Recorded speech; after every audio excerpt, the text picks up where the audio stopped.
it's going to be a bloody civil war. But I think ultimately, Bernie is going to come out on top. Well, Vegas agrees with you. Vegas has Bernie at plus 120. Bloomberg's plus 225. Pete's at 8-1. Smokey Joe's at 15-1. And our girl Amy is at 17-1. Bizarrely, Hillary Clinton you could still get at 50-1, whose odds are the same as Elizabeth she might Warren. Parachute in, but the notion, I've seen things about that, but there's no way.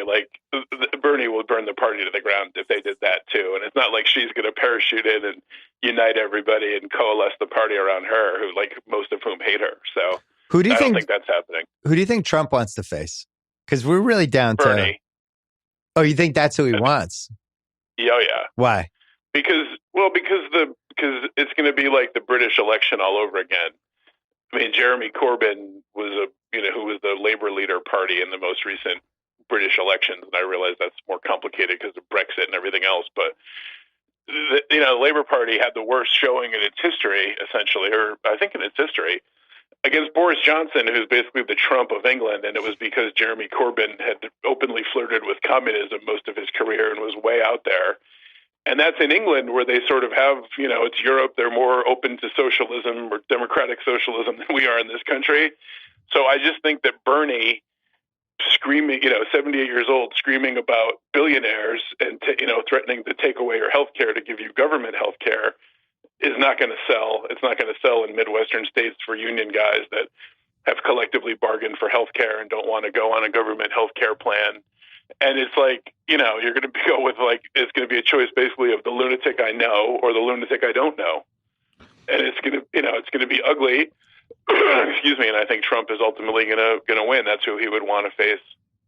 He'd have more problems with, the dream scenario for Democrats was Biden, who, is from Delaware and was born in Pennsylvania. He's got the Uncle Joe thing for, white lower class voters, which is who Trump appeals to, that he could do he could help in the battlegrounds there. But, poor Joe is just a disaster and imploding. So that's not going to happen. And now the establishment, such as it is, has to put its hope in somebody else. But, if they're putting it in Bloomberg, I'm not sure Bloomberg sells nationally either.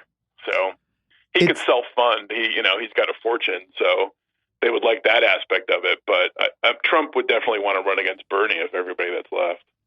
Sanders versus Bloomberg almost feels like Vince McMahon is orchestrating that as SummerSlam 2020 or something.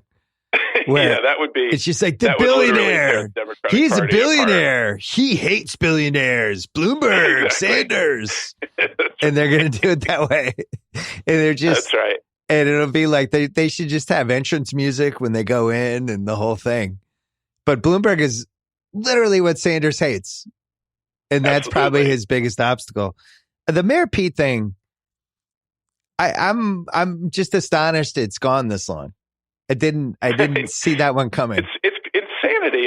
There's these theories about him, that he's, basically like a robot that was created in a lab. Because it's literally a year ago, if I had no idea who Pete Buttigieg, I'm pretty tuned into politics, and I had no idea who Pete Buttigieg was.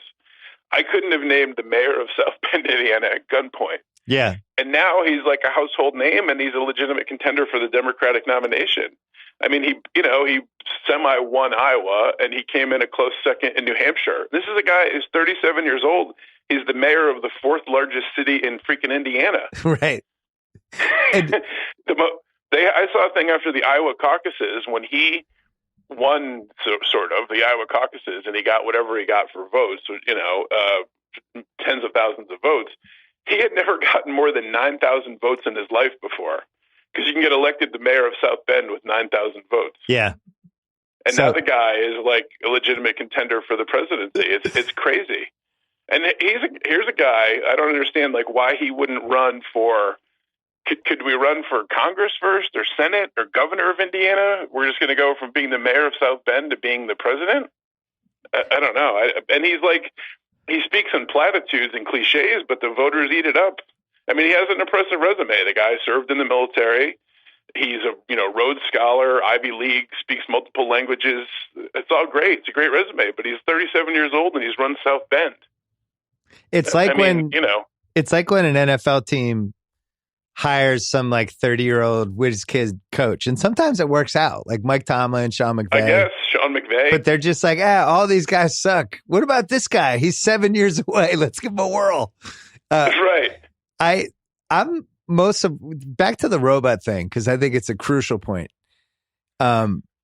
It seems like they've almost changed his voice to sound exactly like Obama in 2007, well, 8 yeah, range. He's definitely like studied every I think it was tick? like a Clockwork Orange, like where they had his eyes propped open and they're just putting in eye drops, and he was watching Obama's speeches from Obama's entire If you career. close your eyes, you wouldn't know who is who. And even like he has the pauses and how Obama used to finish the point and then kind of stare out at the crowd, kind of soaking it in for a second. And Pete tries to do that too, but he's got like a circuit in his back. I think it's really weird to watch him speak. Like he really does seem like he came out of Obama camp, and it's like here's our winner of Obama camp. Until somebody can prove to me that he was not created in a lab, I'm not going to believe it. Yeah, they should probably research that. It's just an odd thing. It's just an odd thing. He's got like this perfect resume, and he came from nowhere. No one's ever heard of him. And all of a sudden, he's like a leading contender for the nomination to be the president. It's crazy. It would be funny if he malfunctioned, like he was giving his speech and he was going, and as I told Michelle last week, and as I told Michelle last week, and as I told and then somebody came and hit him in the back. Just dropped the curtain. Yeah. I mean, Chaston, technical difficulties. I think we're headed for a clusterfuck of epic proportions these next 8 months. And I can't what even everybody imagine. always hopes for is the brokered convention, where there really has not been one since. Well, I mean, really one where the outcome was in doubt. It's been a long time since there's been one. In '76, the Republicans, Reagan had sort of had a chance to unseat Gerald Ford, but not really. In '80, Ted Kennedy went all the way to the convention against Carter, but not really.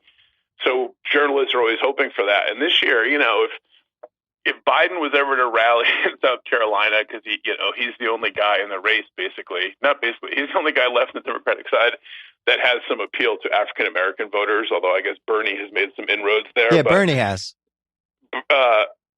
If Biden was ever to sneak out a win in South Carolina, or at least come close, to Bernie, let's say Bernie wins and then Biden was close, at least then, he'd be comeback Joe and they would hype that up. And then, if Klobuchar and Pete are still in there and Bloomberg is spending a fortune on Super Tuesday, I mean, you really could have a free-for-all, which is insane, but it could happen. A free-for-all, a complete clusterfuck that leads to somebody then facing Donald Trump in head-to-head. Exactly. Uber clusterfuck. Exactly. It's like, insane. But what else is insane? That 4 years ago, when we talked about this, I swore up and down there was no way Donald Trump was going to be elected president. That it just was not going to happen. And here we are. So nobody knows nothing. The race has already reached a point where there was an argument whether it should be Clomentum or Clubmentum. Did you see that whole thing?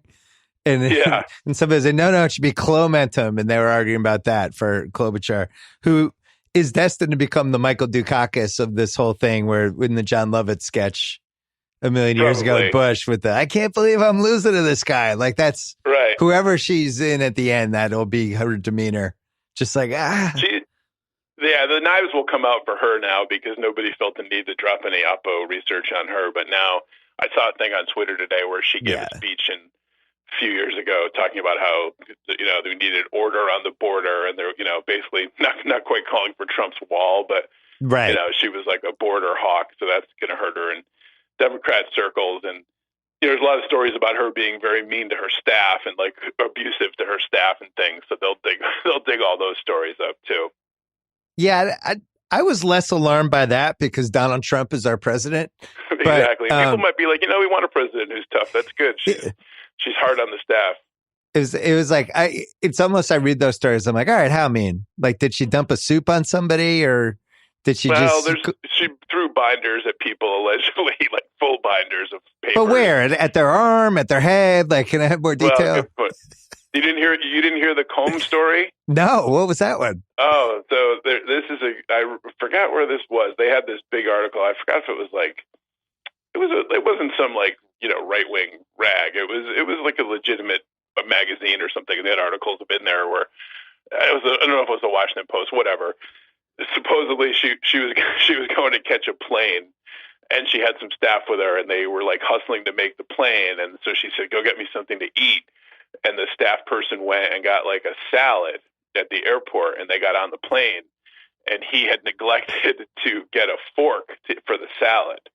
So she was all pissed off. So she like digs in her pocketbook, pulls out a comb, and proceeds to eat the salad with the comb while glaring at the kid who's her staffer, and then eats the salad with the comb and gives him the comb and is like, "Go clean it." That can't be true. I don't know. It's good. Why would you? I don't know. I don't know why somebody would make that up. But yeah. So maybe you want that in a president. They're thinking on their feet, make do with what we have. I'm Googling. Oh, yeah, you're right. First result, Klobuchar ate her salad with a comb, report says. Yeah, I don't make these things up. I don't mind it. If that's the worst thing, so she's a pain in the ass to work for. All right. Yeah. Can she beat Trump? Well, probably not. Right. I don't know. I mean, she may have some Midwestern appeal, being from Minnesota, and seeming like not that threatening, except to her staff. It's possible. I like that. Be great at the next debate if Mayor Pete's just openly like with a comb combing his hair right in front of her. Can I want this comb, maybe? I like that she also has some stuff with people she put away that, Yes, yeah. She has that whole side of thing too. That, yeah. But she has put a couple innocent people away and stuff. She has skeletons from the past. Biden has skeletons from like 24 hours ago.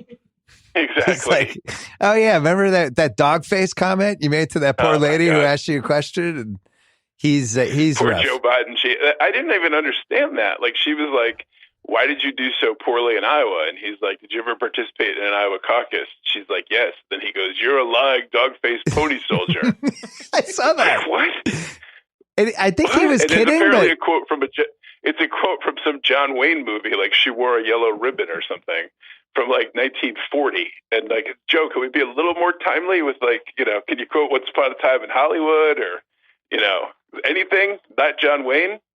He literally could have said John Wayne to her, and she would have known who that was. Much less a quote from a John Wayne movie. 22 years old, right? Exactly. Like, I guess he was trying to be funny, but it's like, unless you're familiar with obscure John Wayne quotations, it's not really going to be that funny.